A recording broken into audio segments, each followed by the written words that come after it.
Desde luego, me gustaría que ustedes encontraran los textos que yo les sugerí directamente. La historia de la filosofía es o no filosófica, y entonces ya en la presentación del curso, en la primera sesión, puse hincapié en ese debate que sostuvieron Jacques Brunswick y Piero Bank. La filosofía es filosófica, sí o no. Y en el resultado de ese debate fue que Jacques Brunswick modificó un tanto su postura, que era inicialmente que la historia de la filosofía, para ser buena historia de la filosofía, debía limitarse exclusivamente a asentar el texto, ¿sí?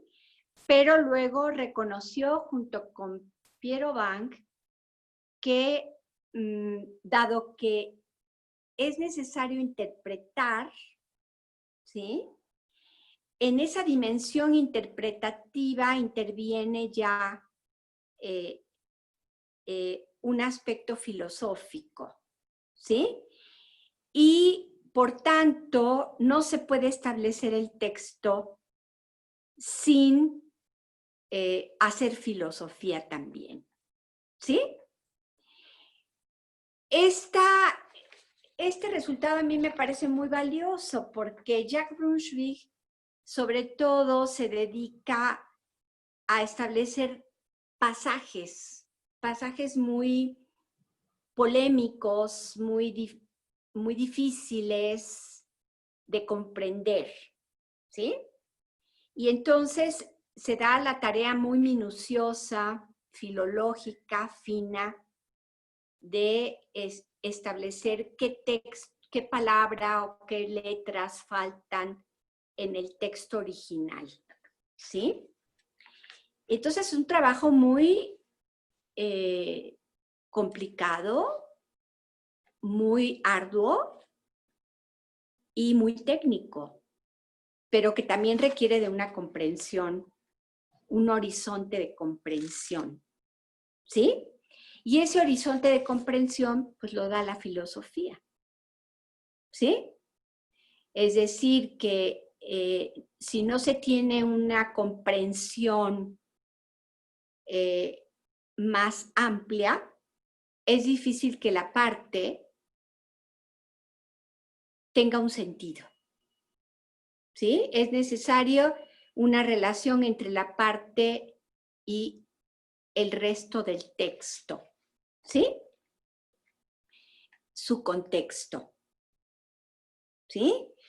Entonces, en el caso de Piero Bank, vamos a ver la defensa de un enfoque no genético evolutivo, como el de Werner Jäger en su Aristóteles, Jimena, porque Werner Jäger considera que los cambios de sentido de ciertos términos utilizados por Aristóteles obedecieron a cambios en su manera de pensar a lo largo del tiempo que se dedicó a la filosofía, ¿sí?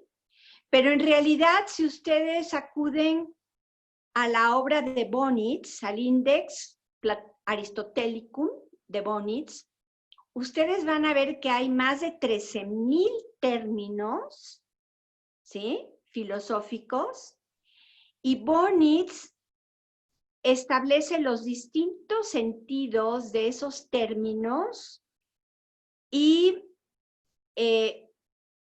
registra los pasajes en las obras aristotélicas en los que esos textos, en los que esos términos, perdón, tienen el sentido A, el sentido B, el sentido C. ¿Sí?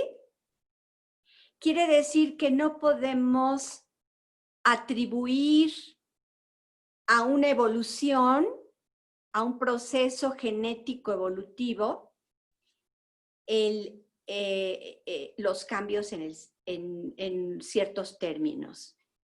Un ejemplo de este tipo sería la palabra mímesis, ¿sí? Mímesis suele traducirse como imitación. Pero en un mismo texto, Aristóteles a veces utiliza la palabra en distintas acepciones, ¿sí? De manera que no podemos simplificar los cambios de sentido a la manera de Werner Jäger, ¿sí? Porque Werner Jäger piensa que hubo una evolución de un Aristóteles más influido por Platón en sus diálogos de juventud, en los diálogos de Aristóteles de juventud, que fueron elogiados por Cicerón de manera muy remarcada. Quiere decir que Aristóteles también tuvo talento literario, ¿sí? Pero él optó, como bien señala Düring en su biografía, optó por un estilo más escueto, más directo y en lugar de un estilo más metafórico y poético, ¿sí? Él eligió, y por eso piensa Düring, y coincido con él, que Aristóteles inició la prosa científica, ¿sí? Entonces fue una elección, porque cuando Aristóteles critica a Pitágoras y a Platón en lo que toca a la explicación de las causas, la relación causal entre, en el caso de Pitágoras, entre los números y las cosas del mundo, Pitágoras hizo uso de la palabra mímesis. Y entonces Aristóteles censura en la metafísica el uso de ese término que le parece metafórico y que no especifica de manera clara cuál es la relación causal entre el orden de los números y las cosas finitas y cambiantes de nuestro mundo. ¿Sí? Lo mismo critica Platón el uso de la palabra métexis o participación, porque le considera que no es específico, que no da cuenta de manera clara de la relación causal entre las ideas o formas y las cosas sensibles, cambiantes, finitas, corruptibles. ¿Sí? Entonces, él piensa que es un lenguaje que no es apropiado, no es riguroso.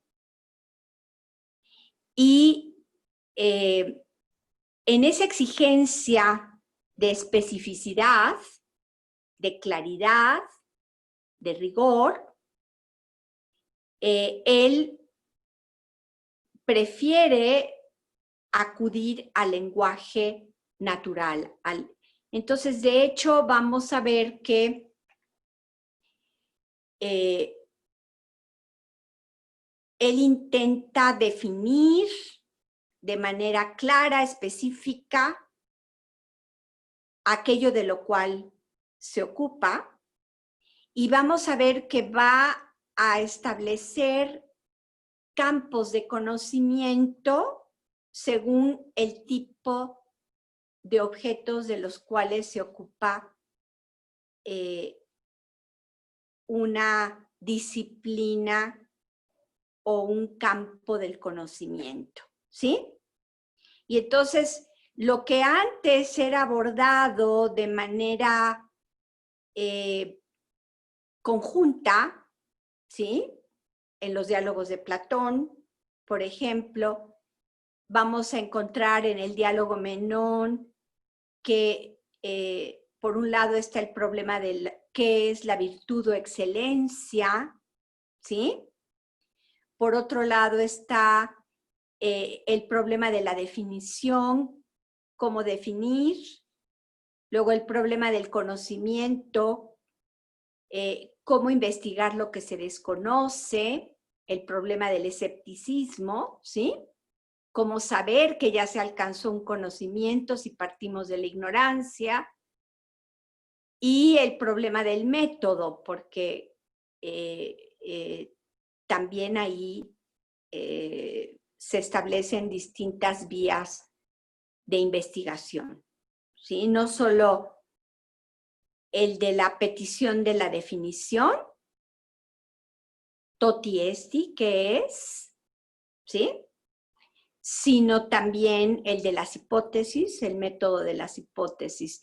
Si la excelencia o virtud es conocimiento, entonces se enseña y aprende. Si se enseña y aprende, entonces hay maestros y alumnos. ¿Quiénes serían los maestros? ¿Sí? Y entonces ahí se entrecruzan también factores culturales, políticos, e intervienen los antagonismos, ¿sí? En el caso de Aristóteles vamos a ver que están sus tratados.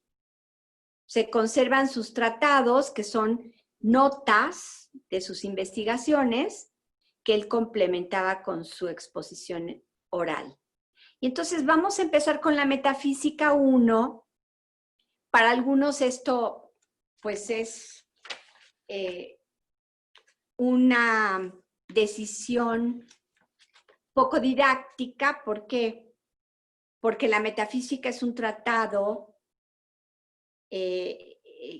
ya de la madurez de Aristóteles, ¿sí? Y es un tratado que tiene que ver con la búsqueda de los primeros principios o causas de todas las cosas, ¿sí? Entonces, vamos a ver cómo procede también su método aporético, ¿sí? Entonces, vamos a valorar y vamos a retomar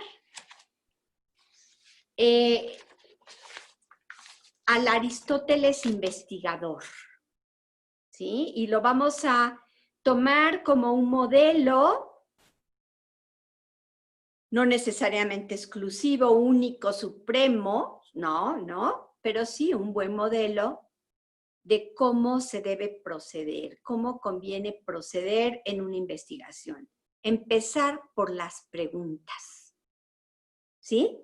Y entonces en el libro primero ustedes van a encontrar que Aristóteles acude a los filósofos que le precedieron, a los llamados físicos o filósofos de la naturaleza, de la physis, ¿sí?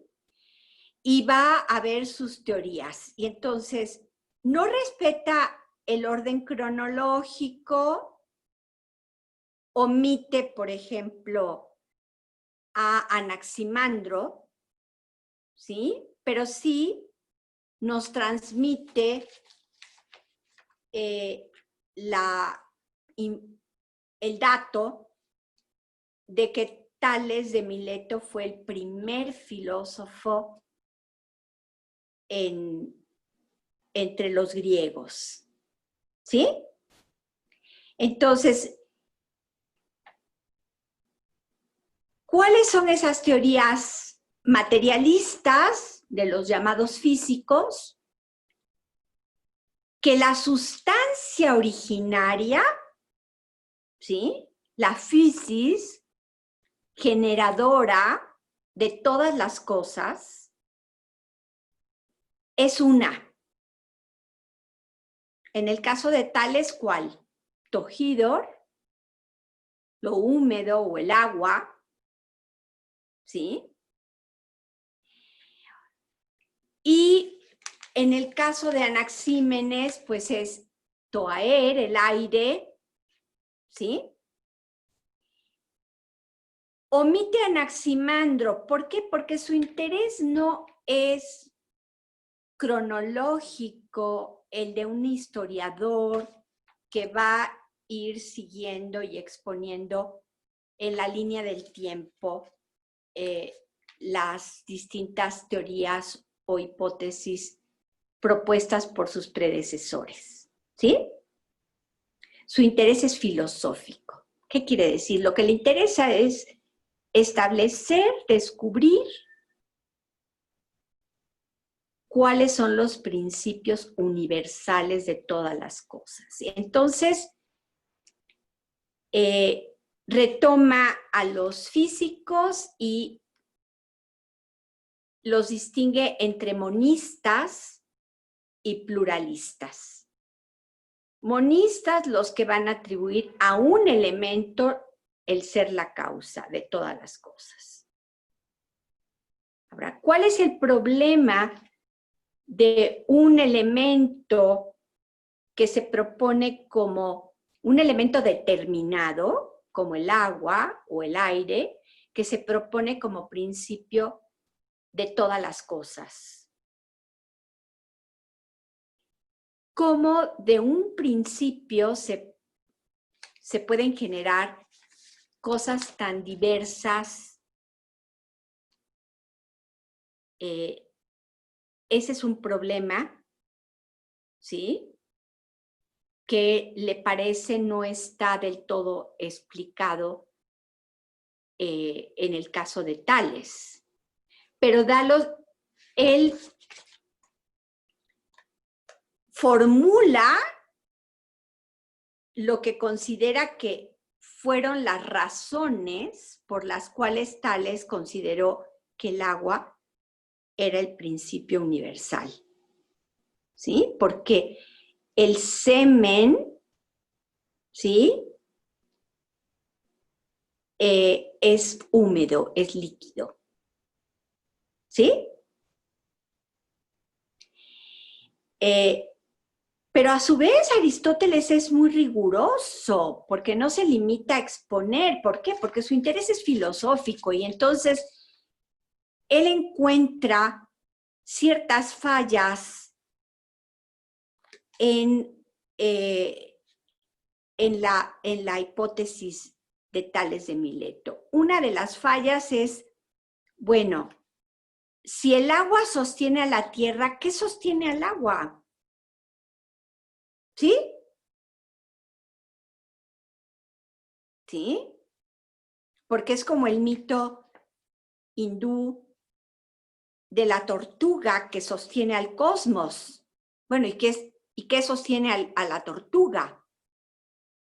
Y ahí les invito a que lean la obra magnífica de Bertrand Russell, La sabiduría antigua, ¿sí? Que es una joya, ¿sí? Entonces, ahí hay un defecto en la argumentación, ¿sí? ¿Por qué? Porque si es principio, debe ser suficiente para explicar el todo, ¿sí? Entonces, ahí encuentra un defecto en la propuesta de Tales, pero también podemos advertir que Aristóteles, que compró la biblioteca de Speusipo, ¿sí?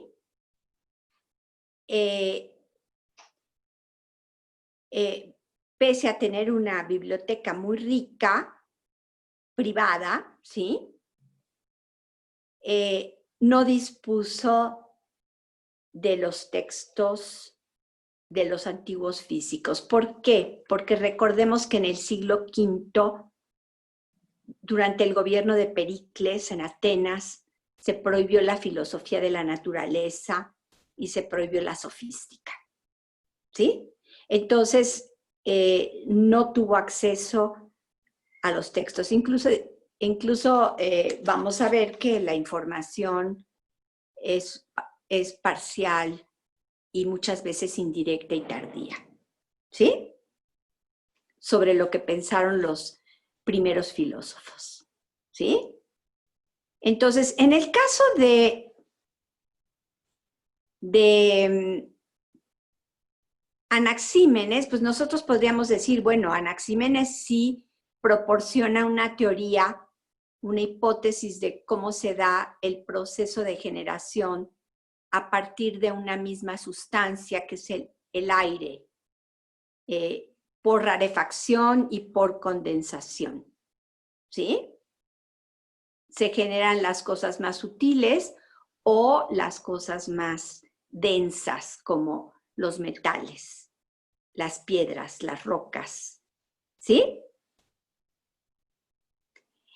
Y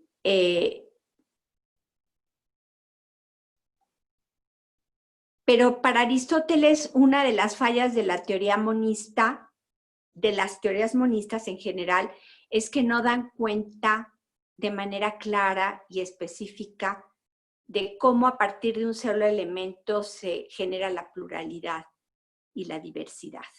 ¿Sí?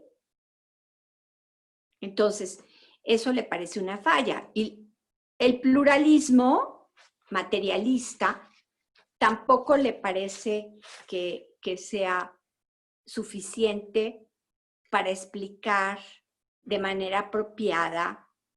¿Por qué? Porque no todo lo real es material. ¿Sí? Y entonces ahí Aristóteles menciona que el descubrimiento de lo inmaterial se dio por Pitágoras con los números, ¿sí? Y por Platón con las ideas o formas, ¿sí? Pero recordemos que Aristóteles considera que la explicación causal tanto de Pitágoras como de Platón no son suficientemente claras para explicar la relación entre el mundo imperfecto, sensible, cambiante, finito, y el mundo perfecto, ya sea de los números o de las ideas. ¿Sí? Y entonces, pero les va a reconocer a ambos el haber descubierto que no todo lo real es material, que hay algo inmaterial. ¿Sí? Ahora,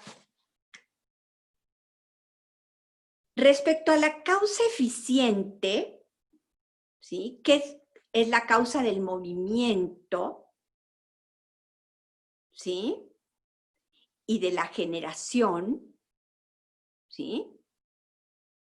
Ahí Aristóteles juzga que sus antecesores no aclararon de manera específica esa relación de producción. Entonces dice, las cosas no se fabrican solas, ¿sí? La cama no se hace a sí misma, se necesita el carpintero. Y el carpintero pues necesita que primero esté la madera disponible, ¿sí? Y así sucesivamente, ¿sí? Y pone el ejemplo de la estatua, ¿sí? El escultor usa el material y sin el escultor pues no puede producirse la escultura, ¿sí? Y luego la causa final, es decir, ¿cuál es la función para la cual va a servir la estatua? ¿La estatua va a ser para representar lo divino o para representar a un personaje? ilustre, ¿sí? O para representar un hecho, un acontecimiento merecedor de ser recordado, ¿sí? ¿Sí? Entonces, él considera que sus antecesores no lograron explicar de manera cabal la causa final, que sí esbozaron, ¿sí? Y eso molesta a algunos, dice, balbucearon acerca de la causa final, que es el bien, en el caso de Platón, ¿no? ¿Sí? Cada cosa aspira a su propio bien, ¿sí? Pero Aristóteles se aparta de manera muy radical de la concepción platónica de las ideas separadas, ¿sí? Porque considera que la duplicación de mundos no resuelve el problema de la causalidad, ¿sí? Y él piensa que lo universal está en lo individual, ¿sí? ¿Qué es lo universal? Lo universal es aquella característica específica que comparten todos los miembros de un mismo tipo de objetos, ¿sí? Y que les hace ser aquello que son, ¿sí? De hecho,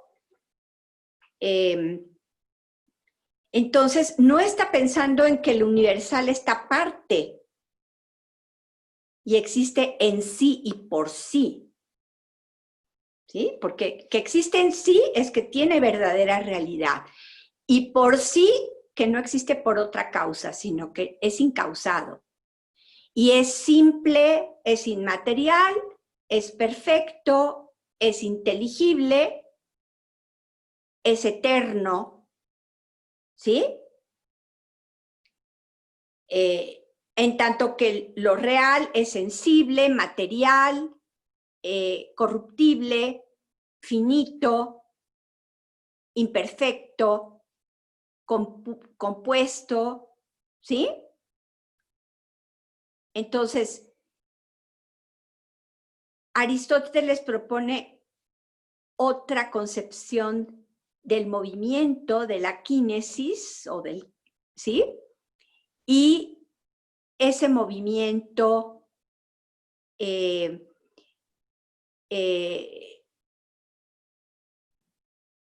tiene un factor que mueve y otro que es movido, ¿sí? Entonces, hay una manera de entender los procesos de cambio en un sentido distinto al de sus antecesores, ¿sí? Porque Platón en el Timeo, que es el diálogo de madurez en el que aborda su teoría del cosmos, ¿sí? Y propone que un demiurgo, un artesano divino, da forma al cosmos basándose en la idea perfecta de cosmos ideal, ¿sí? Y entonces este cosmos es imperfecto a diferencia del cosmos ideal que es perfecto. Y Aristóteles va a considerar que el factor de aprobación del demiurgo, ¿sí? Si el demiurgo juzga que el cosmos que ha producido usando una materia que ya existe, porque recordemos que ahí el influjo parmenidiano es decisivo, o sea, de la nada no se puede generar nada, ¿sí? Entonces queda excluida esa alternativa, ¿sí? Como algo absurdo, como algo irracional, ¿sí? Como decía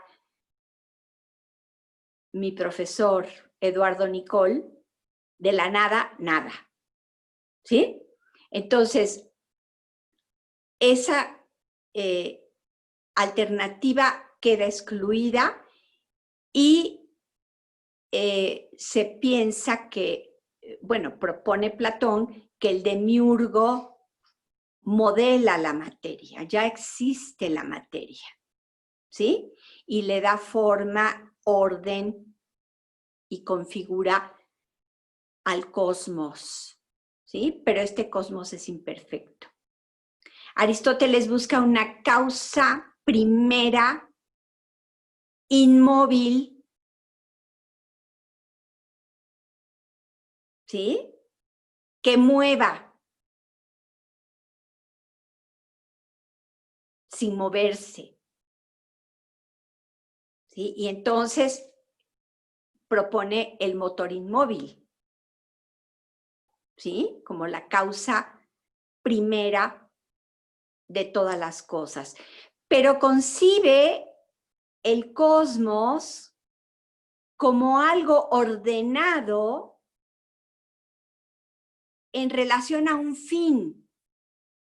O sea, cada cosa existe para un fin, para cumplir un fin propio, ¿sí? Entonces es un orden teleológico, de telos, fin, ¿sí?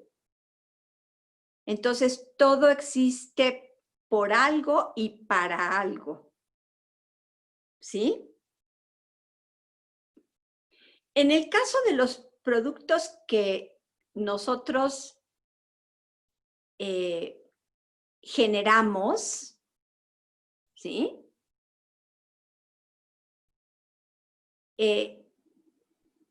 Se necesita la causa del movimiento, ¿sí?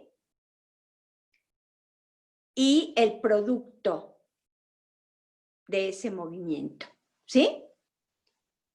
Entonces, la causa eficiente que hace que exista el producto, por ejemplo, que se construya la silla para sentarnos, la mesa para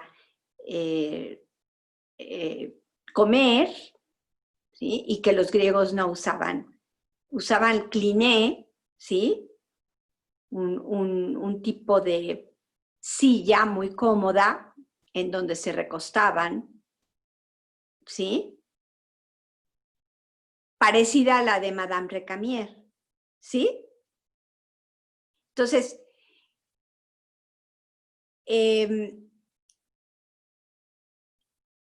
respecto al modelo teleológico que propone Aristóteles, yo les sugiero que lean el ensayo de Bertrand Russell, ¿Por qué no soy cristiano? ¿Sí? Porque ahí Russell, de una manera muy clara y elocuente, cuestiona la concepción teológica, ¿sí? Dice, bueno, si el pensamiento tiene que detenerse en un punto, porque va de una causa eficiente a otra anterior y a otra anterior y a otra anterior, y se va a detener en un punto, pues ¿por qué no detenerse en la naturaleza? Y es una pregunta muy sensata,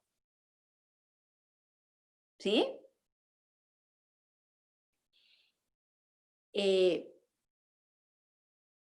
Y luego, respecto a la causa final, pues Voltaire se burlaba, ¿no? Y lo cita Russell. La nariz, ¿para qué es la nariz? Para sostener las gafas, ¿sí? ¿Y para qué tiene el conejo ese rabo? Para que el cazador le apunte, ¿no? Y acierte el tiro. Entonces,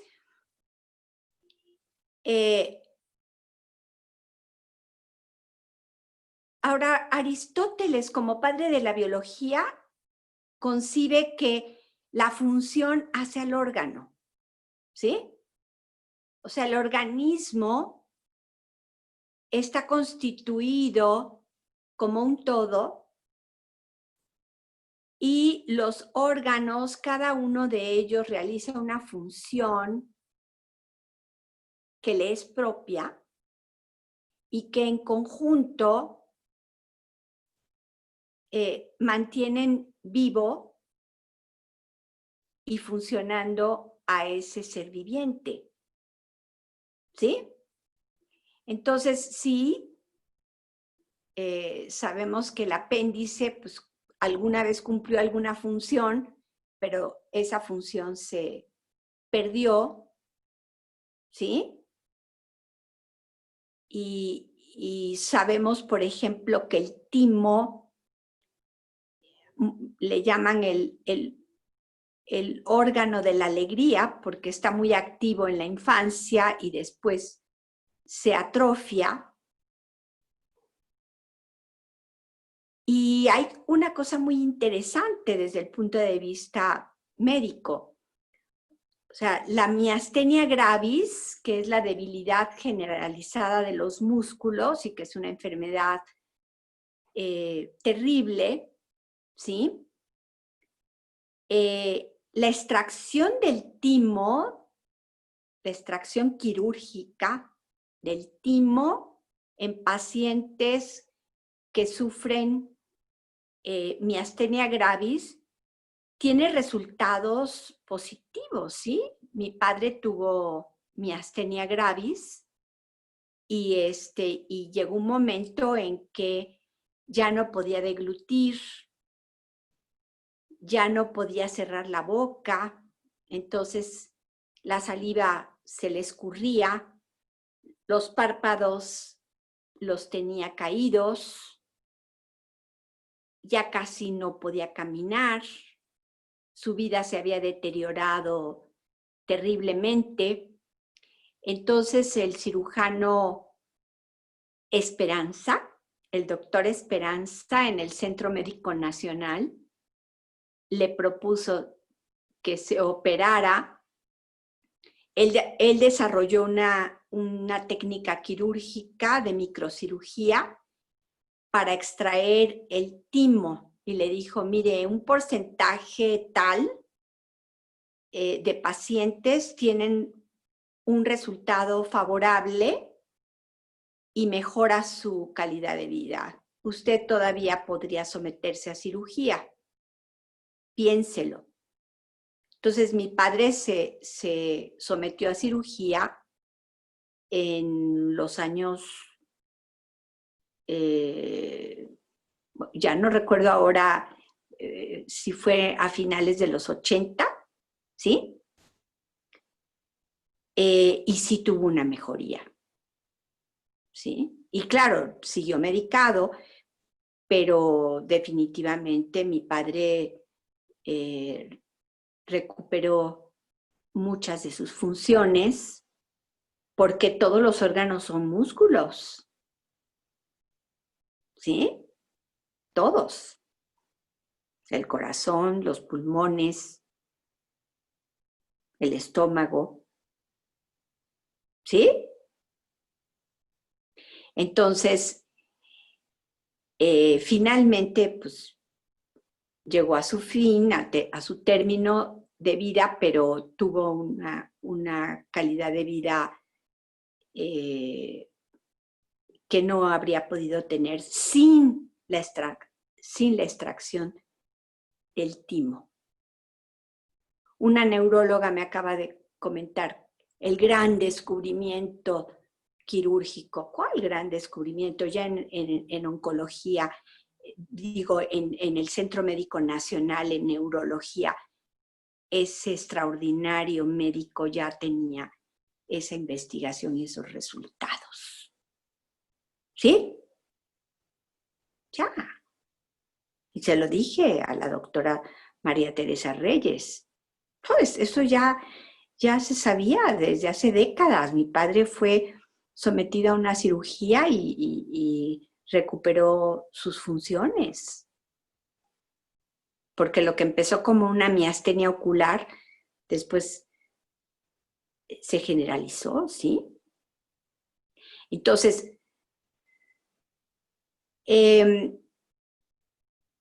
perdonen por la digresión, pero puse un ejemplo de la importancia de los órganos para la vida y la calidad de la vida, ¿sí? Y la salud. Entonces, en el sistema aristotélico, la parte cumple una función en relación al todo y hay una jerarquía, ¿sí? Lo vamos a ver cuando abordemos su teoría del alma en peripsigés o del alma, ¿sí? Entonces, no le vamos a restar sus méritos a la investigación de Aristóteles. Primero vamos a reconocerle algo muy valioso que él aconseja seguir. Empezar por las preguntas. ¿Qué nos proponemos investigar? ¿Qué nos proponemos indagar? ¿Qué nos proponemos saber? ¿Sí? Y esas preguntas tienen que ser claras y específicas. Porque si no se sabe a dónde queremos llegar, difícilmente vamos a encontrar la vía para resolver las preguntas. ¿Sí?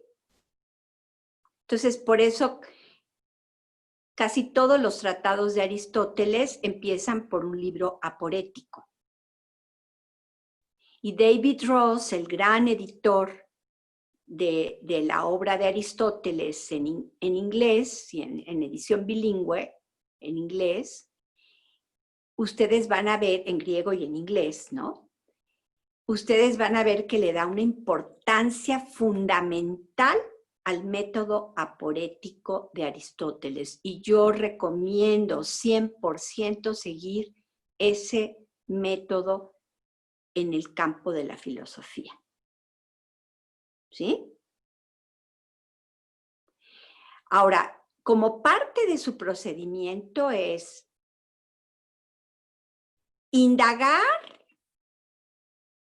e informarnos sobre lo que han propuesto y han pensado los anteriores, pero no lo que cualquier persona proponga sin ton ni son. No, no, no. Lo que los antecesores que han sido dignos de atención y que han propuesto de manera racional, justificada, ¿sí? Y sopesar, examinar y sopesar qué tan pertinente, qué tanto esa explicación logra dar cuenta de las cuestiones, del conjunto de cuestiones, ¿sí? Entonces, si va a ser una explicación universal, como un solo elemento material va a explicar la diversidad y la heterogeneidad, la multiplicidad de cosas. ¿Sí? 2, ¿qué tanto va qué tanto proponen, cómo entienden la relación causal. ¿Sí? El pluralismo, pues, introduce más elementos. Los griegos empezaron por reconocer los 4 elementos: agua, tierra, aire y fuego, elementos determinados. Cómo un elemento determinado se une a otro y entonces el ser humano era entendido como un microcosmos, ¿sí? Que estaba compuesto por agua, tierra, aire y fuego. ¿Cuál es el aire? Pues el aire que inhalamos y exhalamos. La tierra, los músculos y los huesos, ¿sí? El agua, la sangre, el sudor, la orina, la leche, el semen, ¿sí? La sangre menstrual, ¿sí? Y el fuego, pues la temperatura, ¿sí? Entonces hace una síntesis Aristóteles de las teorías materialistas de los primeros filósofos y los divide en monistas y pluralistas, pero no dan cuenta de todos los procesos y la diversidad y no toman en cuenta que no todo lo real es material. Entonces viene la gran aportación de Pitágoras y de Platón, el descubrimiento de lo inmaterial, y luego a Platón le reconoce que se ocupó de la causa final, pero considera Aristóteles que su tratamiento de la causa final es incompleto y requiere una mejor elaboración, y él propone ya las 4 causas. Entonces, en el libro primero ustedes pueden encontrar la teoría de Aristóteles de las 4 causas, ¿sí? Que son la causa material.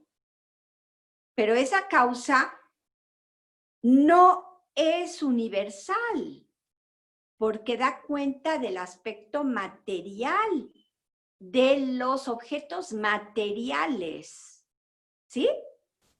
Luego está la causa formal, ¿sí? Y Aristóteles piensa que las formas no pueden existir separadas, sino unidas a lo material, ¿sí? Y entonces piensa que hay objetos compuestos de materia y forma, ¿sí? Y está la causa eficiente o la causa del movimiento, como el carpintero, como el escultor, que producen la cama, producen la silla, o el escultor la escultura, ¿sí? Y finalmente la causa final, ¿sí? Pero las causas finales, Aristóteles piensa que atañen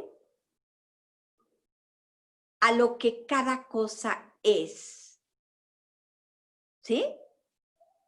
Entonces, si es una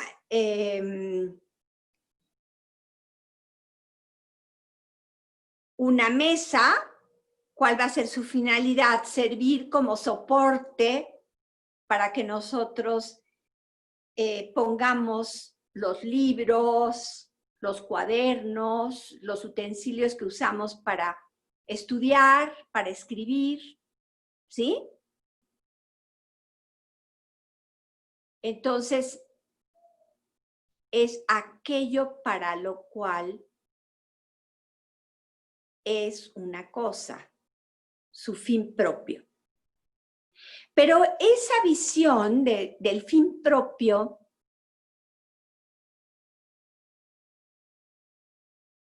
presenta un problema, una limitación.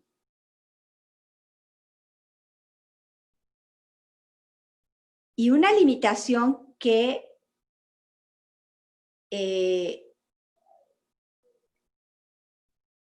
en ciertos momentos, y no estamos exentos, por ejemplo, si se piensa que el ser macho y ser hembra tiene un fin propio, que es la procreación, entonces solo se aprueba el fin natural, ¿sí? El perfeccionamiento natural es la heterosexualidad orientada a la reproducción biológica. Y entonces todo ejercicio, toda práctica erótica que no esté orientada a la heterosexualidad y a la procreación, pues no son propias del fin específico. ¿Sí? Entonces recordemos que la homosexualidad, digo, era tolerada en la antigua Grecia, pero ¿qué pasó con Oscar Wilde en Inglaterra?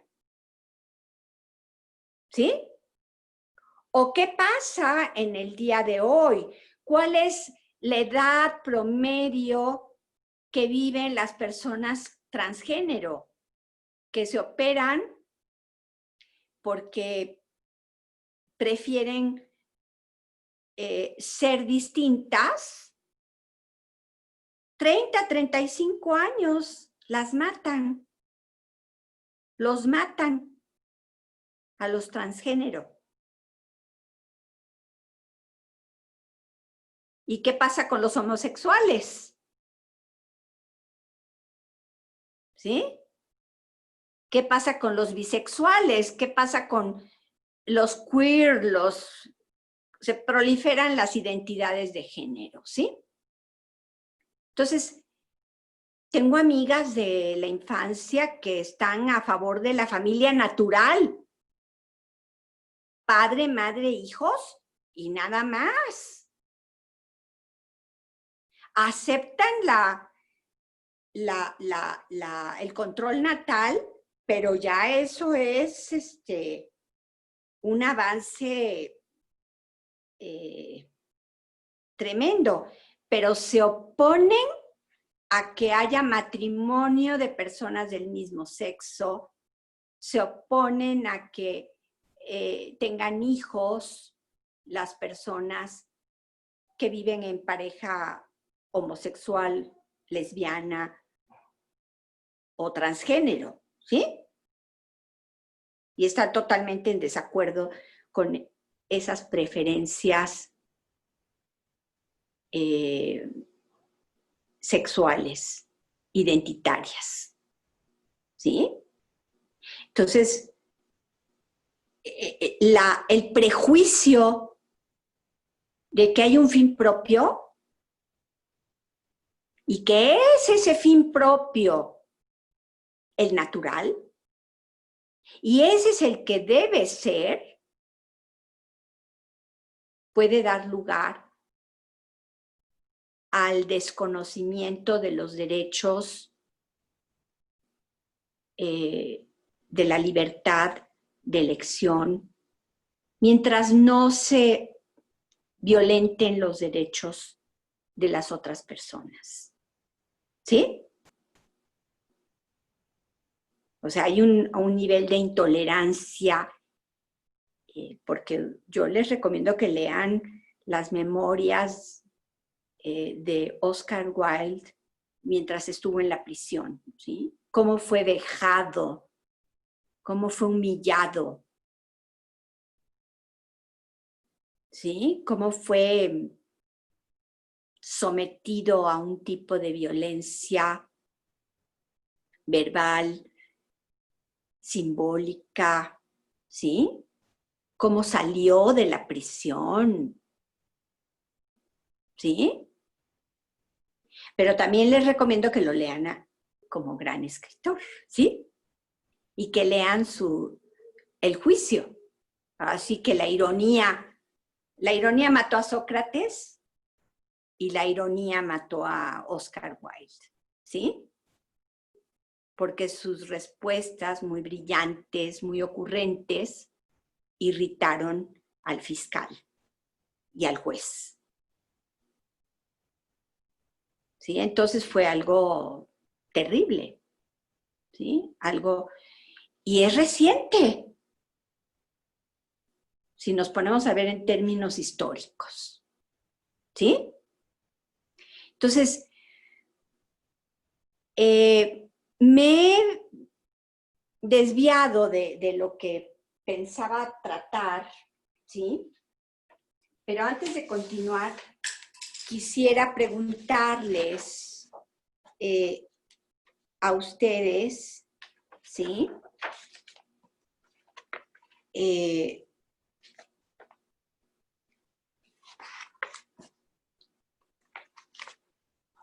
Si tienen alguna duda específica a partir de la lectura del libro primero, de la metafísica, ¿sí?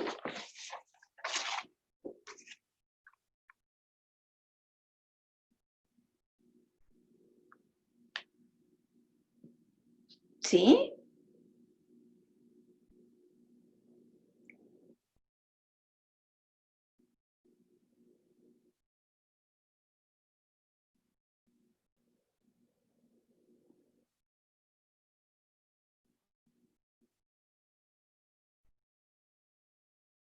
No sé si tú, Víctor, tengas algo que comentar.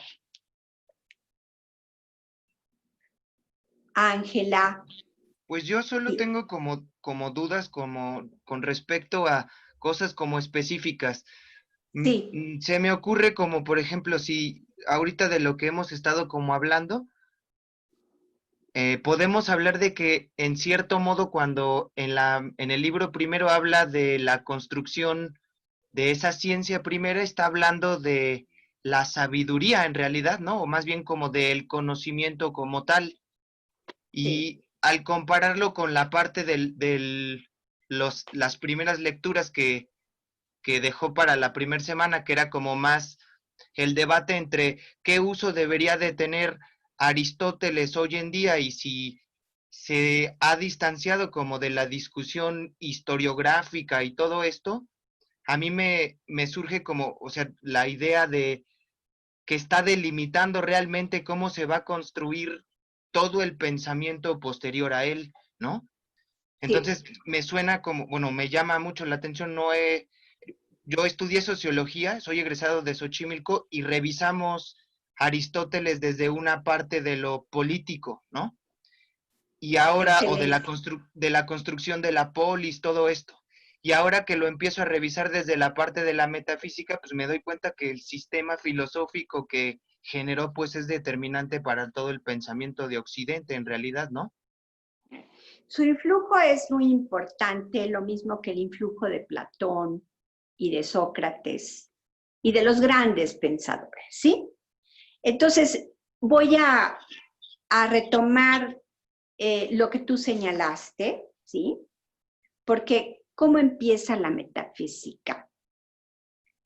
Todos los hombres por naturaleza desean el saber. Todos, ¿sí? Esta es la conclusión de todo un argumento que sigue, ¿sí? Dice, entonces, el deseo por el saber no es algo aprendido, adquirido, sino es que es connatural al ser humano. Aquí está diciendo que somos racionales, bueno, yo me incluyo porque Aristóteles diría, tu racionalidad es inferior, ¿sí? Y ese es un factor criticable, ¿sí? El desconocer la inteligencia de los bárbaros, la inteligencia de las mujeres, ¿sí? Ahora, dice, el deseo del conocimiento no es aprendido, es connatural y parte de dos indicios Aristóteles. El primero, el amor a los sentidos, sobre todo al sentido de la vista, que es el que nos aporta más conocimiento, ¿sí? Y el conocimiento inútil, las matemáticas puras. Es decir, ahí Aristóteles expone que los sacerdotes egipcios que gozaban de ocio fueron los que desarrollaron las matemáticas, no para fines prácticos y utilitarios, sino por el puro interés del conocimiento, ¿sí? Y entonces ahí está la defensa de que hay un conocimiento sensible, o sea, Aristóteles no es que desconozca las limitaciones del conocimiento sensible, sí, pero él considera que en general las objeciones escépticas, tanto de Heráclito como de Sócrates y Platón, hacia el saber que nos proporcionan los sentidos como engañosos, ¿sí? Aristóteles no concuerda con esto. O sea, para él, la aistesis o sensación nos aporta un saber sobre las propiedades materiales de las cosas. A través de la vista, del oído, del olfato, del gusto y del tacto. ¿Qué propiedades podemos conocer? Los colores, la distancia, los sabores, los olores, pero nos aportan solo cierto tipo de conocimiento. Ahora, el problema que señala en el Teteto Sócrates, en el diálogo que sostiene con el matemático joven Teteto, de qué es el conocimiento, cuando propone Teteto la definición de Protágoras, de el conocimiento es la sensación, ¿sí? Sócrates dice, el problema es que la vista, que es el órgano más elevado, ¿sí? Nos puede engañar porque nos puede hacer creer que una vara está torcida cuando en realidad es un efecto óptico, porque podemos sacar la vara y ver que no está torcida, ¿sí? Pero al estar la mitad de la vara metida en el agua con la refracción de la luz, ¿sí? Da la impresión de que la vara está torcida, ¿sí? Pero Aristóteles dice, bueno, es corregible. Es insuficiente, pero nos aporta un conocimiento que compartimos, y ahí vemos la razón del sentido común de Aristóteles, ¿sí? Nos aporta un saber sobre las propiedades sensibles y así como podemos apreciar que a distancia los objetos parecen menores y cuando nos acercamos vemos que son de mayor tamaño, pues podemos pensar que el Sol tiene una dimensión mayor que la Luna y que lo que está cerca de nosotros, ¿no? Y entonces podemos corregirlo. Entonces, la sensación aporta un saber sobre propiedades materiales. Temperatura, textura, tamaño, etcétera. ¿Sí? Luego viene la imaginación, fantasía. ¿Sí? Ahí nos extiende Aristóteles, se va a ocupar de la fantasía de manera más profunda e interesante en su Tratado del Alma, en donde va a hablar de que la fantasía, hay una fantasía sensible que nos permite imaginar propiedades sensibles de objetos, pero hay una fantasía intelectual que nos permite imaginar, por ejemplo, las imágenes geométricas, ¿sí? Y hay una imaginación práctica, fantasía practiqué. Esa fantasía practiqué es la que nos es muy útil cuando deliberamos, para considerar las posibles alternativas y resultados de nuestras acciones u omisiones. Y yo diría que para imaginar otros mundos y otros órdenes sociales y políticos distintos, ¿sí? Y entonces ahí yo les recomiendo la lectura de Italo Calvino, Las ciudades invisibles, que es una maravilla, ¿sí? Porque ahí se vale del relato del gran viajante Marco Polo, ¿sí? Que vuelve de sus viajes y relata todo lo que ha visto, las maravillas que ha visto, ¿no? Y entonces se imagina unas ciudades fascinantes, ¿sí? Entonces, ahora, sí tenemos que corregir a Aristóteles porque él da por hecho que los sacerdotes egipcios, sin ningún propósito práctico, utilitario, desarrollaron las matemáticas puras por el puro placer de conocer, no por la utilidad, no por el beneficio. Pero Farrington, en ciencia griega, dice, bueno, las matemáticas les permitieron calcular las venidas del Nilo, calcular los tributos que tenían que pagar, ¿sí? Y hacer una serie de cálculos de índole práctica y utilitaria, ¿sí? ¿De acuerdo? Y nosotros podemos pensar en la astronomía,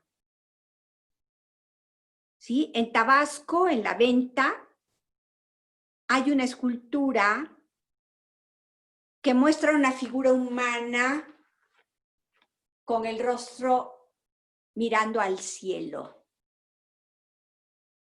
Un astrónomo. ¿Sí? Entonces, la observación de los astros fue muy útil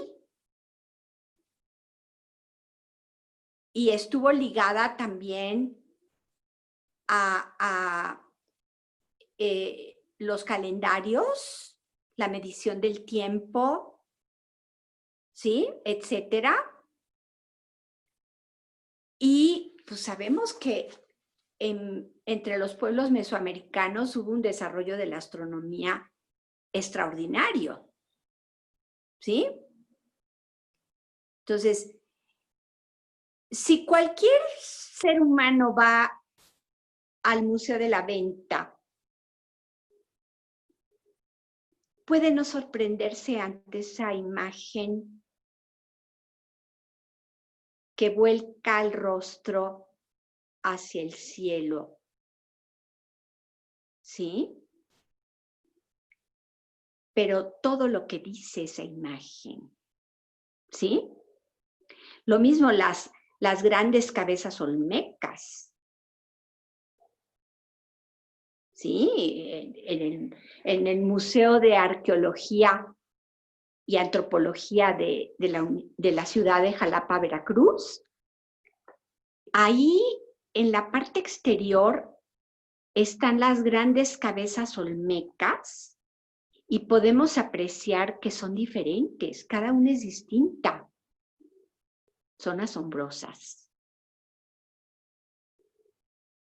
Y hay toda una disquisición si están inspiradas en rasgos africanos o si es que es una unión, una mezcla, una imagen, diríamos, sensible de lo humano unido al jaguar. ¿Sí? Y entonces yo los invito a que cuando ya salgamos de la reclusión debida al COVID, viajen a la ciudad de Puebla, que está cerca de la Ciudad de México, y vayan al Gran Museo en donde está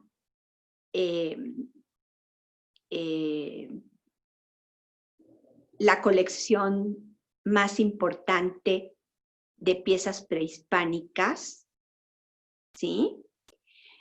Porque ahí en el Museo Amparo van a encontrar un cuadro cronológico extraordinario en la primera sala, en donde se ponen las distintas culturas y civilizaciones del mundo y cronológicamente se puede comparar el desarrollo de las distintas civilizaciones en el mismo periodo.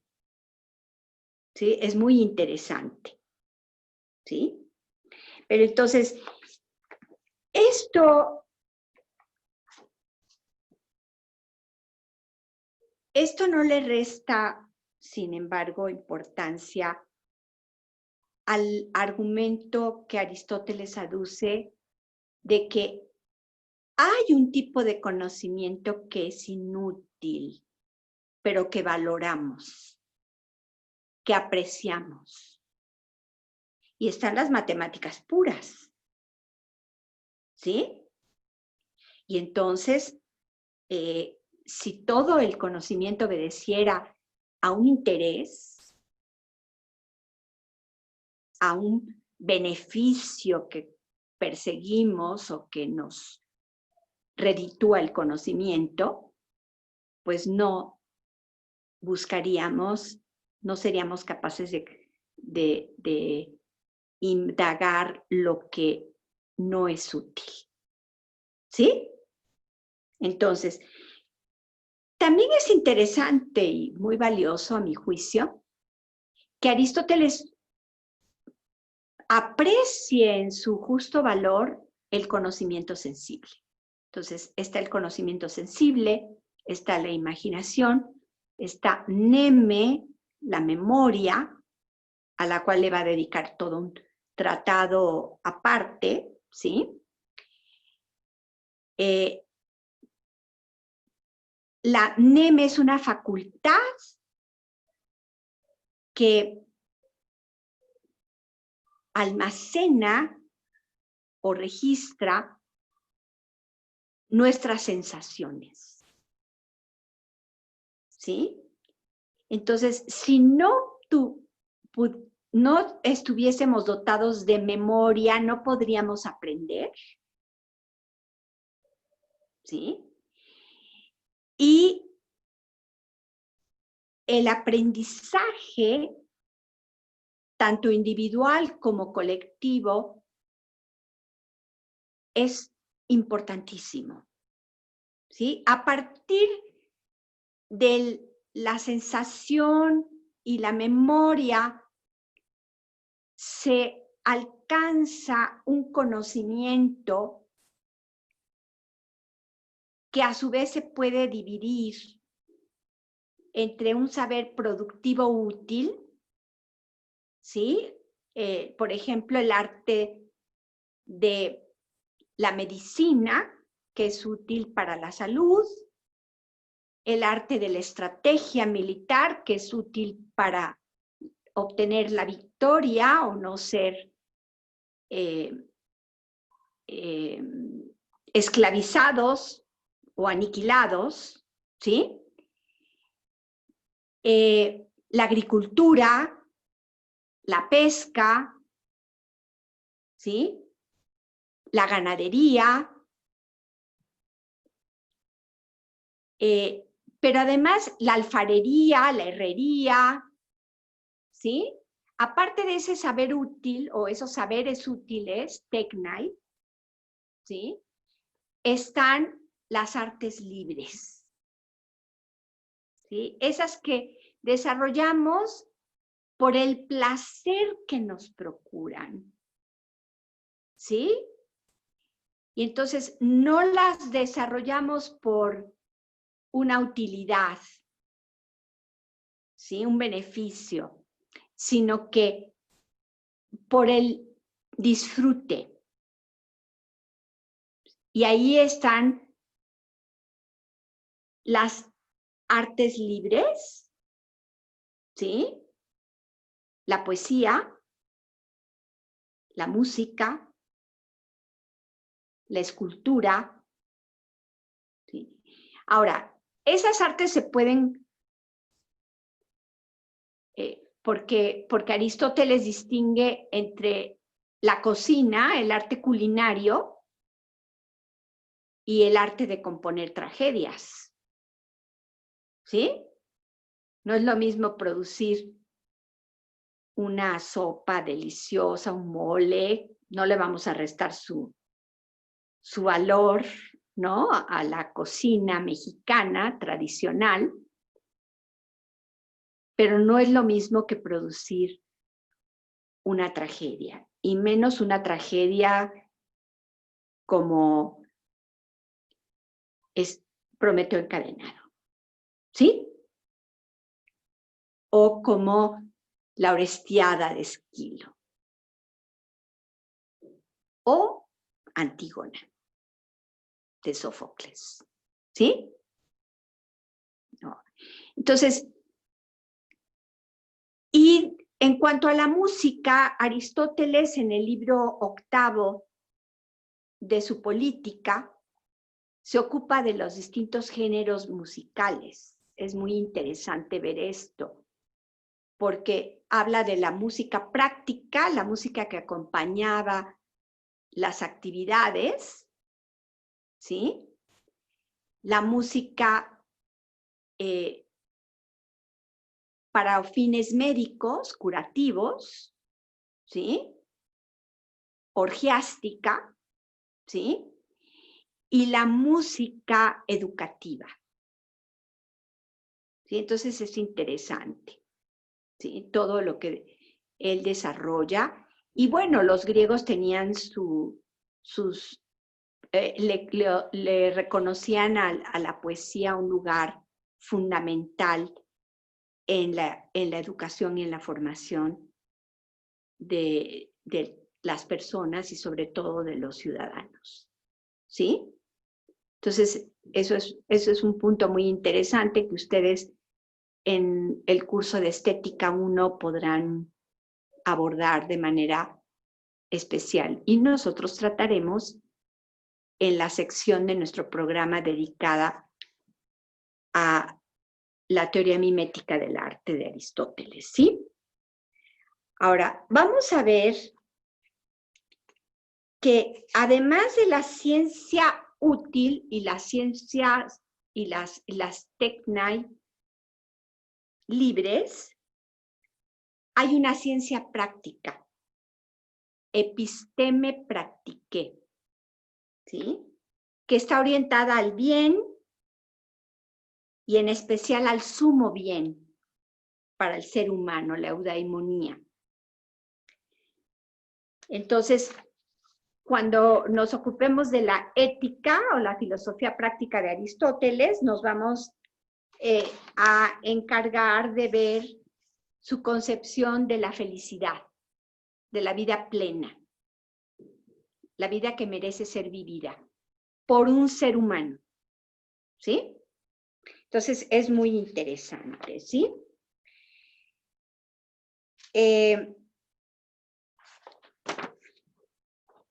Además de la ciencia práctica, está la ciencia teórica, episteme theoretique. Ese es un conocimiento explicativo a partir de las causas. Y es en ese contexto en el que Aristóteles expone su teoría de los 4 principios. El principio material, el principio formal, el principio eficiente y el principio final, ¿sí? Al cual yo ya me referí. Ahora, respecto al conocimiento teórico, él distingue la ciencia de los primeros principios o protefilosofía, por un lado. Por otro lado, la física o filosofía de la naturaleza, que se ocupa del movimiento, del tiempo y de las cosas de la naturaleza, ¿sí? Y lo que tú señalabas, Víctor, la sabiduría o sofía, que está por encima de todas las ciencias teóricas y que es la ciencia más esible o preferible, ¿sí? Más perfecta, más elevada, ¿sí? Entonces aquí sí vemos una diferencia con Sócrates y con Platón, porque Sócrates y Platón consideraban que el filósofo buscaba, amaba el conocimiento, deseaba conocer, pero que no era un sabio, ¿sí? Sino un aspirante a la sabiduría, ¿sí? Y eso lo pinta muy bien Platón en el diálogo Banquete, a través del discurso de Sócrates, ¿sí? Cuando con la ironía socrática, el Sócrates mismo dice que el filósofo es un daimon, ¿sí? Que no es meramente humano ni es un dios, sino un intermediario, ¿sí? Y un ser intermedio, ¿sí? Y no es perfecto, ¿sí? Entonces, Aristóteles sí reconoce, sí piensa que entre las ciencias teoretiqué o teóricas está el tipo de saber libre, puramente libre, que se busca por el saber mismo y que sí se alcanza, ¿sí? Sí confía en que se alcance. Y eso no lo concibe como un don individual. No, porque para él filosofar se da en común, ¿sí? En este aspecto es muy platónico, ¿sí? Y conserva la idea de que la búsqueda del conocimiento no se da de manera aislada, sino que se da en común. Y él amplía el diálogo filosófico. Ya no solo va a ser con los contemporáneos, con sus interlocutores directos, sino que va a ampliar el diálogo hasta los antecesores, ¿sí? Y los que han propuesto tesis o hipótesis que merecen nuestra atención, ¿sí? Entonces, no se va a limitar a retomarlos, no. Los va a considerar de manera atenta, los va a analizar, los va a ponderar y va a retomar aquello que considera apropiado, por ejemplo, en el caso de los filósofos de la naturaleza, considera apropiados ciertos aspectos de sus investigaciones y teorías, pero que son pertinentes para el mundo o el orden de las cosas materiales. Pero no son suficientes para explicar todo lo real. ¿Por qué? Porque aparte de lo material existe lo inmaterial, ¿sí? Y el orden de las causas eficientes y el orden de la causa final, ¿sí? Espero haber investigado. Entonces, ya vimos que reconoce el carácter cooperativo de la búsqueda de la verdad y del conocimiento, valora la contribución de los predecesores en ese proceso y señala que es justo llamar a la filosofía epistemetes aletheias. ¿Qué quiere decir? Un conocimiento verdadero o de la verdad. Entonces, ese lugar que le concede a la verdad es muy importante. Y vamos a ver que él considera que hay una verdad que se puede alcanzar de manera demostrativa, de tipo geométrico, ¿sí? Pero hay una verdad práctica.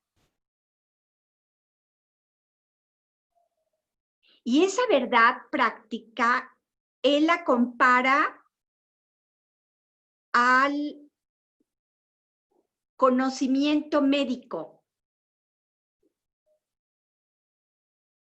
que no es exacto, que no puede aspirar a la exactitud en el mismo sentido que las matemáticas o las ciencias apodícticas, demostrativas, ¿sí? Entonces, reconoce que hay tipos de racionalidades, ¿sí? Está la racionalidad teórica demostrativa, está la racionalidad práctica, y ahí, cuando entremos a su filosofía práctica, vamos a ver que él considera que no puede, que la teoría platónica de la unidad del bien no corresponde a lo que en realidad es el bien práctico. ¿Por qué? Porque el bien se dice de muchas maneras. Decimos es un buen día, es un buen momento, es un buen clima, es una buena persona, es un buen ciudadano, es una buena sopa, ¿sí? En fin, usamos la palabra bien y bueno o buena de diversas maneras, ¿sí? Pero además, en su teoría de las virtudes o excelencias, él va a distinguir entre excelencias intelectuales, como el conocimiento, en donde a mayor conocimiento mejor, menor ignorancia mejor, ¿sí? O sea, las virtudes intelectuales no se rigen por la noción del término medio. Las virtudes prácticas sí se sujetan a la prescripción del término medio, entre el exceso y el defecto. Pero además en cada contexto particular. Entonces, tú, Víctor, que vienes de la sociología, sabes lo importante que son los contextos, ¿no? Todos lo sabemos por nuestra propia experiencia, pero en el ámbito de la sociología, la ciencia política, las relaciones internacionales, ¿sí? Eso es una verdad muy patente, ¿sí? Entonces, no se puede establecer las normas de manera absoluta, al modo kantiano, del imperativo categórico. ¿Sí? No.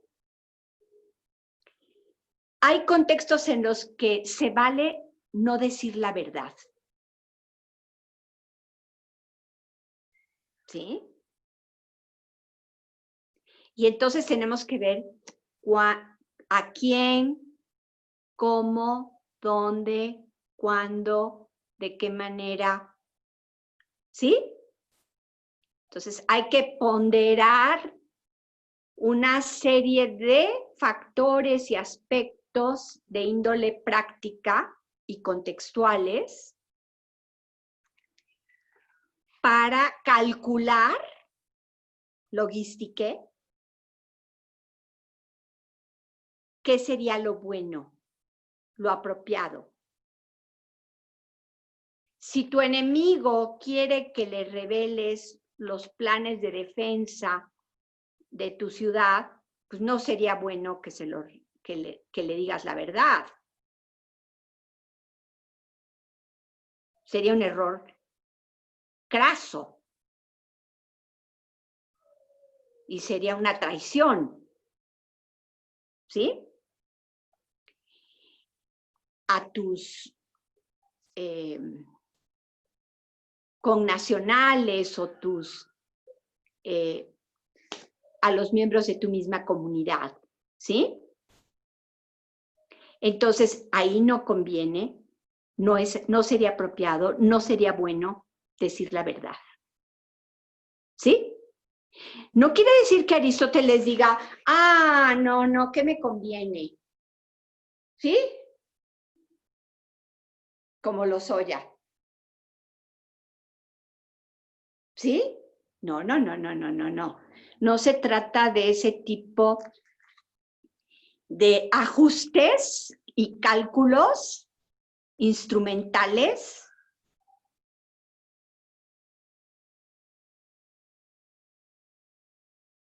que se suelen aplicar en el ámbito del orden jurídico, político y económico. ¿Sí? No. ¿Sí? No es un relativismo.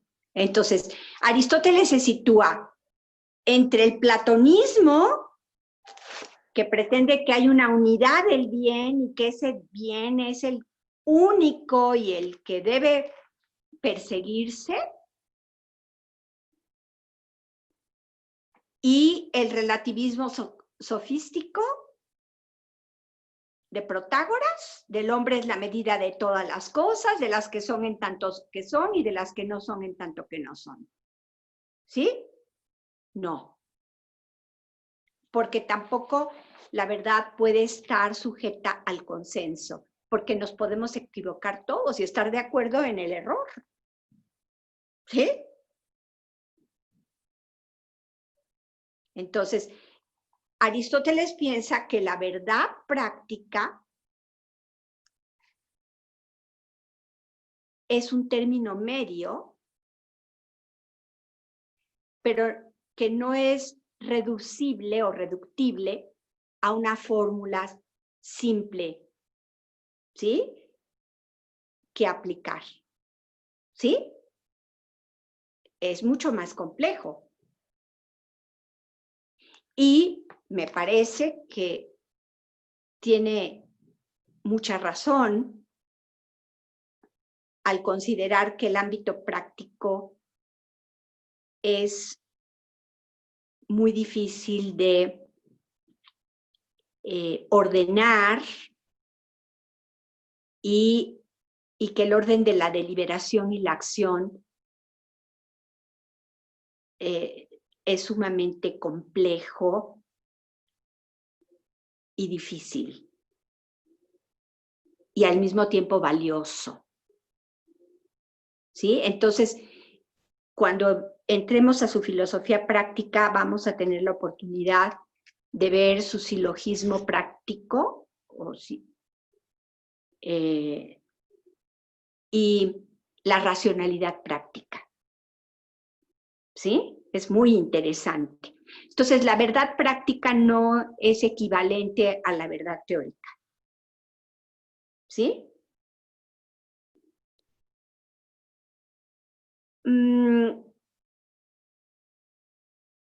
El conocimiento verdadero para Aristóteles concierne a las causas, aitiai.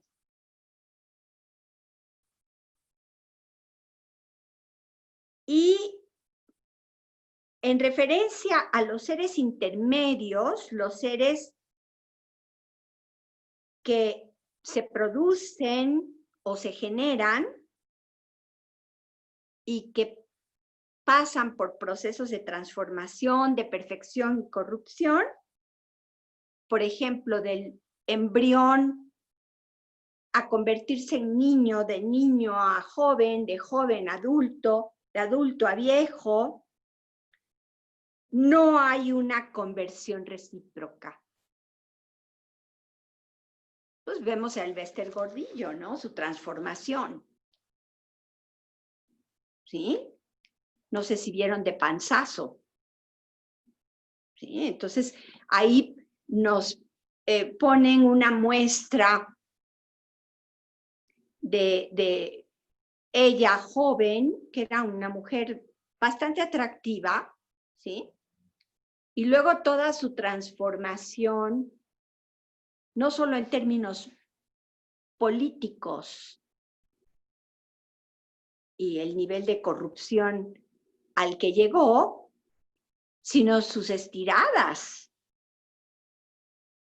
Por eso Jesús la llamó la novia de Chucky, ¿sí? No sé si ustedes han visto la película de Chucky, ¿sí? Que es un muñeco terrorífico, ¿sí? Entonces, Jesús en el Hábito, ¿sí? Ese centro de teatro en la calle Madrid de Coyoacán, en una de sus sesiones humorísticas, cómicas, usó una muñequita que era la novia de Chucky, a la que bautizó como Elvester, ¿sí? Ahora, continuemos ya en serio. Bueno, esa es parte de nuestra comedia y tragicomedia nacional, ¿sí? Volvamos a la teoría de Aristóteles, ¿sí?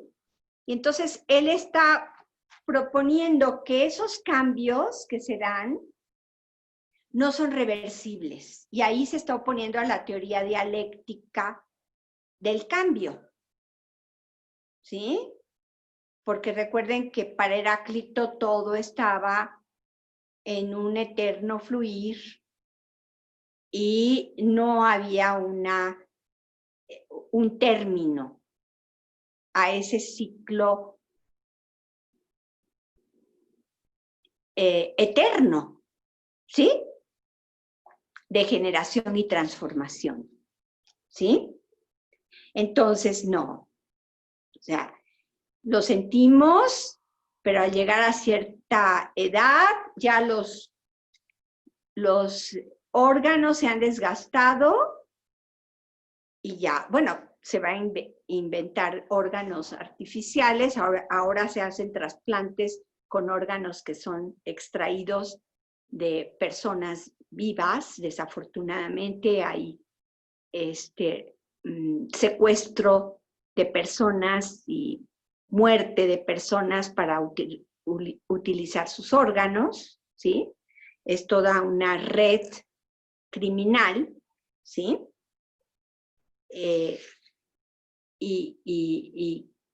Pues que no debería ocurrir, ¿no? Que es muy reprobable y que debería de ser castigada y evitada, erradicada, ¿sí? Porque una cosa es que una persona declare su voluntad de que al morir sus órganos todavía utilizables puedan ser trasplantados a otra persona, y otra cosa es que se secuestre a una persona, se la mate y se reutilicen sus órganos y se vendan y se compren, ¿sí? Eso ya es un criminal, ¿sí? Entonces, vamos a poner, bueno, agregué estos aspectos del libro primero de la metafísica de Aristóteles, que es extraordinario, este libro, muy interesante, porque nos permite conocer su noción de las distintas esferas de conocimiento, la jerarquía de los conocimientos, desde la más básica, la forma de conocimiento que es la aistesis o sensación o percepción sensible, la imaginación, la memoria, la experiencia, ¿sí? De la experiencia se genera el saber útil sobre cómo producir cierta clase de objetos, el saber producir libre, ¿sí? Para el disfrute, para el goce, y ahí tendríamos lo que podríamos llamar poesía para Aristóteles, ¿sí? Que es el arte de producir, ¿sí? Pero que no está sujeto a una utilidad, una ganancia, sino que lo que se propone es el disfrute, ya sea la ornamentación, porque fíjense qué maravilla de vasijas, ¿eh? Y de alfarería. O sea, fue una de las industrias atenienses más lucrativas, la producción de esas vajillas, porque la pintura se perdió. O sea, ahora vemos las obras en mármol blanco, pero estaban recubiertas de estuco y pintadas, y con colores muy vivos, ¿sí? Entonces, no lucían como ahora las admiramos. ¿Sí? Pero lo que quedó de pintura está en las vasijas, en los platos, en las ánforas, ¿sí? Que nosotros podemos contemplar y admirar.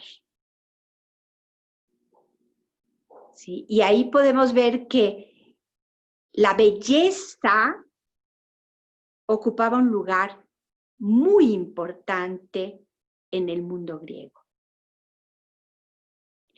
Pero hay una obra pictórica que a mí me encantaría alguna vez ver, ¿sí?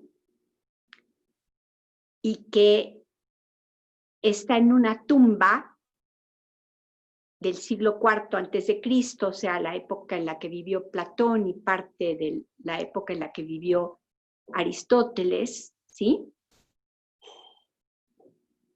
Y que representa a Hades raptando a Perséfone. Y es una maravilla, una maravilla.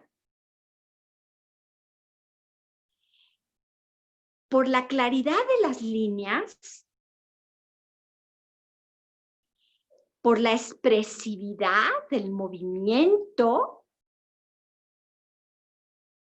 Entonces decimos, ¿qué nivel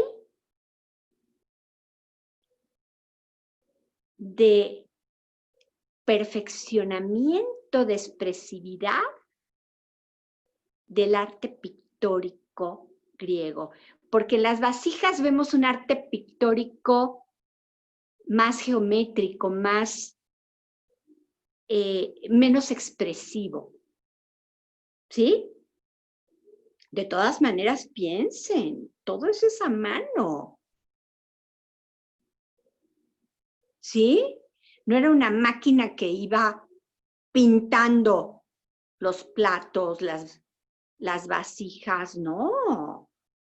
Es como el arte de nuestros artesanos mexicanos y mexicanas.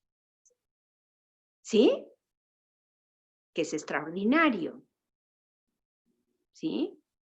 No, pero esta pintura que les digo es de una belleza, de una expresividad, de un movimiento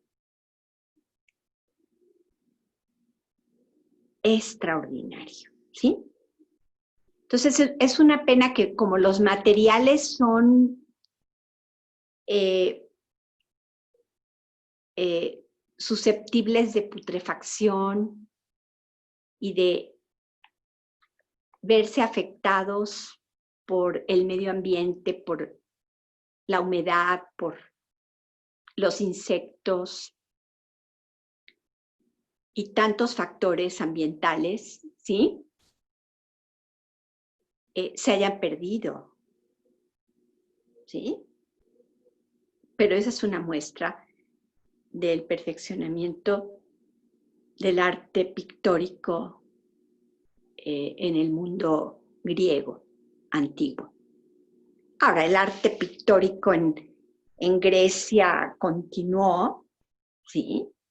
En la literatura.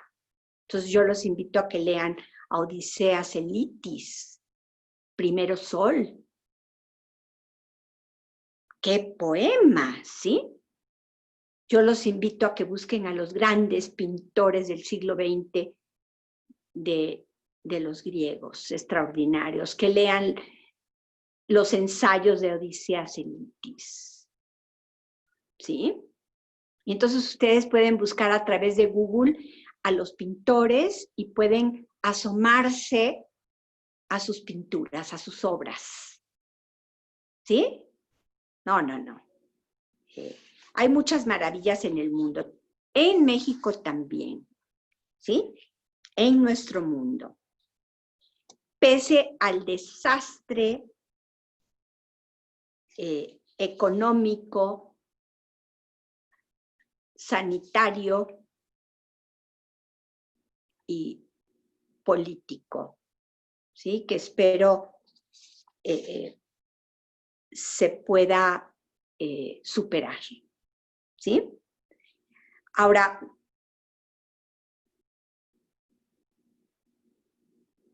entonces, la ciencia práctica ordena algo respecto a la situación particular y el momento específico de que se trate. ¿Sí? Entonces, sus principios no pueden aspirar a una validez universal, Cthulhu, no, como pretende Kant, de los principios categóricos, ¿sí? No. Aquí es José Pitopolú, es decir, valen para la mayoría de las veces, ¿sí? Polú, para la mayor parte de los casos, ¿sí? ¿Por qué? Porque el ámbito práctico es particular, es contingente y exige deliberar y considerar los elementos de juicio que corresponden al contexto particular de que se trata. Eso sin desentenderse de lo que sería lo mejor, lo idóneo. ¿Sí?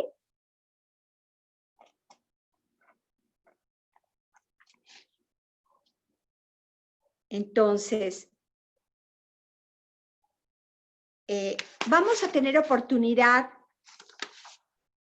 de ver los distintos tipos de silogismos o razonamientos, ¿sí?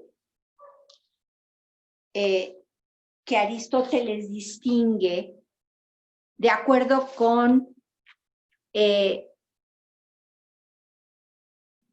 tipo de saber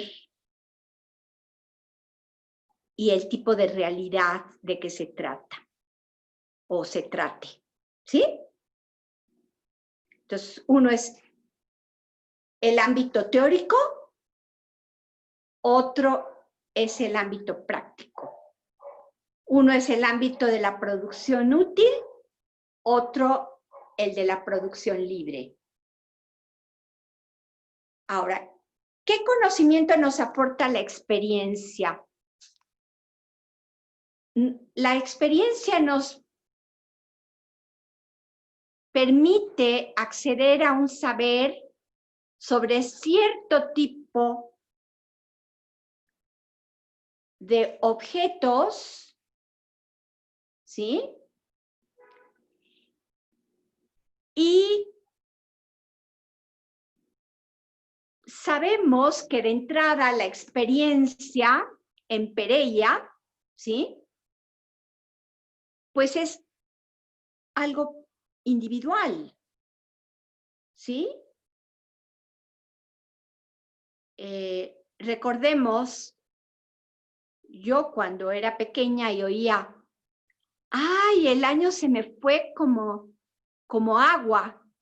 Yo me quedaba pensando, ¿cómo que se fue como agua? A mí se me hacía eterno el año, porque yo ya quería que los Reyes Magos me dejaran mis regalos, ¿sí? Y no entendía esa frase, ¿sí? Ahora ustedes están jóvenes y, empieza su vida, ¿sí? Y espero que no se desalienten con los problemas que estamos viviendo en este momento, ¿sí? De hecho, ya son más de las 2 de la tarde y debemos despedirnos. Espero haber sido clara en el tratamiento de la historia de la filosofía en el libro primero de la metafísica. De cualquier manera, en la próxima sesión, si hay preguntas basadas en la propia lectura que hagan del libro primero de la metafísica, bien. Y voy a buscar unas notas que no encontré, ¿sí? Y que expuse como ponencia en un Congreso Nacional de Filosofía llevado a cabo en 1995 en Aguascalientes, ¿sí? Entonces voy a buscar ese texto para no divagar, ¿sí? Pero estoy interesada en saber cómo van con sus lecturas, las preguntas, las dudas, ¿sí? Maestra. Sí, Jimena, dime. Bueno, entonces consigo el egredos de metafísica, pero entonces Sí. esto sí me sirve. Sí. Es el Fondo de Cultura. Desde luego, o sea, Jäger es un gran estudioso, un erudito. Okay. Pero yo me acerco más a la lectura poética que propone Piero Bank, ¿sí? Me parece que es la más provechosa para su formación filosófica, para nuestra formación filosófica, ¿sí? Ok. Y que nos puede servir como una orientación, ¿sí? Ya nos despedimos y continuamos el miércoles, perdón, ¿sí? Buenas tardes. Gracias, hasta luego, profesora. Hasta luego, que estén muy bien, ¿eh? Igualmente.